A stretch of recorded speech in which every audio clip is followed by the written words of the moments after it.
नमस्कार. Today India न्यूजमध्ये आपलं स्वागत आहे. मी सूरज हातवे, टुडे न्यूजचा जिल्हा प्रतिनिधी.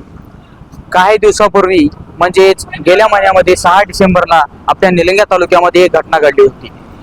आपण पाहिला असाल, ही घटना इंस्टाग्राम फेसबुकवर व्हायरल झाली होती.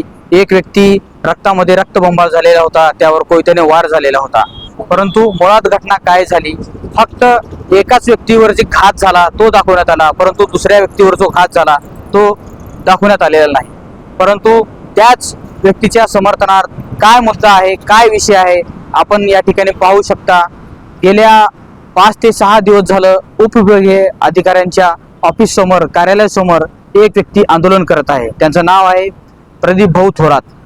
आपल्या समाजातील कुठल्याही व्यक्तीवर जर अन्याय झालेला असेल तर तो व्यक्ती कधीही धावून येईल. अन्यायाच्या विरोधात आवाज म्हणजे प्रदीप भाऊ थोरात. आपण जाणून घेऊयात काय विषय आहे, काय मुद्दे होते आणि नेमकं प्रकरण काय.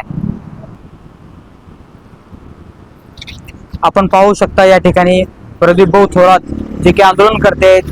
गेले 5 ते 6 दिवस कडाक्याची थंडी वाजत आहे. लोक घराच्या बाहेर 7 ते 8 वाजले की लोक घराच्या बाहेर निघावंसं वाटणार, परंतु कुठलेही जास्त काही प्रोटेक्शन न घेता आपण पाहू शकता या ठिकाणी अवस्था काय आहे त्यांची.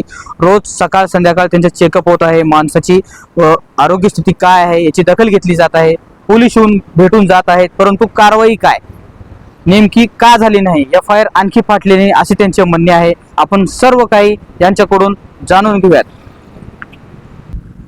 तर आपल्याला दिसून येत आहे की या ठिकाणी आंदोलनकर्ता जो आहे त्यांची अवस्था सध्या 5 ते 6 दिवस कुठलं अन्न नाही, पाणी नाही, कुठल्याच गोष्टीचं ग्रहण नाही आणि एक जो की काही संबंध नाही, अज्ञात व्यक्ती असं त्यांचा संबंध आहे असं त्यांचे म्हणणे आहे. त्या व्यक्तीला कुठेतरी न्याय भेटावा. आज तो व्यक्ती गुन्हेगार नसून सुद्धा जेलमध्ये कैद आहे. त्यांच्या परिवारात मनुष्य कोणी नाही. सध्या महिला वर्ग त्यांच्या घरामध्ये आहे. तिन्ही पुरुष मंडळीला जेलमध्ये कैद केलेले आहे. अन्याय कुठेतरी दिसून येत आहे. याच्या विरोधात त्यांनी आवाज उचलला पाहिजे म्हणून स्वतः ते अन्न त्याग करून या ठिकाणी आंदोलन बसले आहेत. आपण पूर्ण माहिती त्यांच्याकडून जाणून घेऊयात. नमस्कार भाऊ. नमस्कार. प्रथमतः टुडे इंडिया न्यूज यांचे प्रथमतः मी आभार मानतो. मी डेमोक्रेटिक पार्टी ऑफ इंडिया या संघटनेचा, या पक्षाचा मी निलंगा तालुका अध्यक्ष प्रदीप भाऊ थोरात या विषय उपोषणास बसण्यात अर्थ की मातंग समाजावर सातत्याने या शहरामध्ये, जिल्ह्यामध्ये, लातूर जिल्ह्यामध्ये, निलंगा तालुक्यामध्ये असेल हे सातत्याने अन्याय होत आहे. आणि गेले एक मातंग समाजाचे घटक आहेत लक्ष्मण थैमान सूर्यवंशी व त्यांचे 2 मुलं उर्फ तात्या मिस्त्री.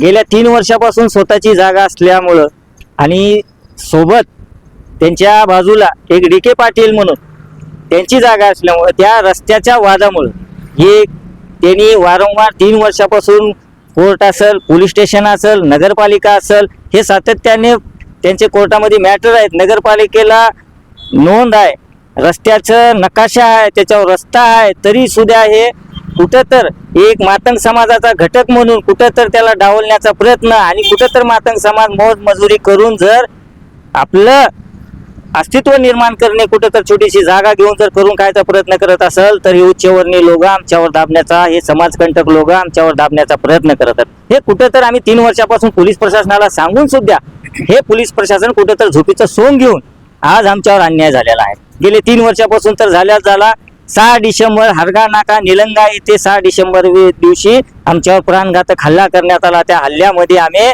सेल्फ डिफेन्स मध्ये त्यांना इमारहाण झाली आणि आम्हाला इमारहाण झाली. तरी त्यांचा गुन्हा लगेच 6 डिसेंबर दिवशी घटना झाली. आमचा फिर्यादी पोलीस स्टेशनला जाऊन तसल्या हाताला मार लागलेला आहे. 15-16 टाके पडून सुद्धा तिथं स्वतः पोलीस स्टेशनला हजर झाला. तरी या पोलीस प्रशासनाने त्यांना MLCचं लेटर किंवा एक औषध उपचारासाठीचं लेटर सुद्धा लेखी दिलं नाही. त्यांना पोलीस स्टेशन मधून दवाखान्यात जावं म्हणून पाठवलं आणि पाठवल्याच्या नंतर तिथं उपचार घ्यायला लावला आणि तिथं पोलीस बंदोबस्त दाखवला आणि पोलीस बंदोबस्त दाखवल्यानंतर तिथून त्यांना रेफर लातूरला करण्यात आलं.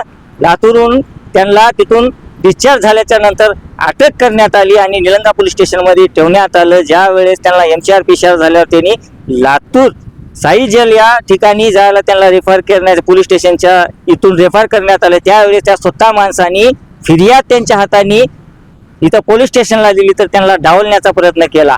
7 तारखेला समोरच्या पार्टीची फिर्याद नोंद करून घेतली आणि आमची घेतली नाही. या कंप्लीट 1 महिना झाला. 1 महिना होऊन सुद्धा मी दिनांक 6/1/2026 रोजी बरोबर 1 महिन्याच्या आधी उपोषण माझं पहिलं चालू केलं.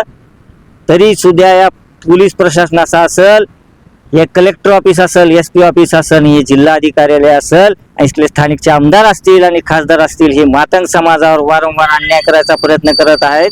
हे कुठं तर मातंग समाजावरचा अन्याय थांबला पाहिजे. नाहीतर या DPI माध्यमाच्या संघटनेच्या वतीनं मी सांगतो, जर या 2 दिवसाच्या आत जर गुन्हा दाखल करण्यात नाही आला तर या महाराष्ट्रभर सर्व सलग समस्त आमचा मातंग समाज तीव्र असं स्वरूपाचं आंदोलन छेडलं झाल्याने सर्वस्व जबाबदारी हे पोलीस प्रशासन, इथलं शासन, कलेक्टर ऑफिस, SP ऑफिस हे असतील, याची नोंद घ्यावी. तर आपण पाहू शकता, कुठेतरी मातंग समाजाला न्याय भेटावा, आपल्या समाजातील व्यक्तीला न्याय भेटावा. एक बाजूने कधीही टाळी वाजत नाही. आपण म्हणतो वादी प्रतिवादी विषय काय आहे, सखोल चौकशी व्हावी. विषय वाढत जातो, त्याचे कारण काय, सखोल चौकशी व्हावी अशी त्यांची विनंती आहे. आणि हे जे आंदोलन आहे मी ज्यांच्यासाठी करत आहे त्यांना न्याय भेटावा हीच त्यांची विनंती आहे. पोलीस प्रशासनाला ते वारंवार भेटत गेले, एका बाजूने नाही दोन्ही बाजूने तुम्ही चौकशी करा. सतत त्यांनी अर्ज केले, फिर्याद केली, परंतु कुठलीही कारवाई अद्याप झालेली नाही. त्यामुळे त्यांनी शेवटचा निर्णय हा आंदोलनाच्या स्वरूपामध्ये घेतलेला आहे.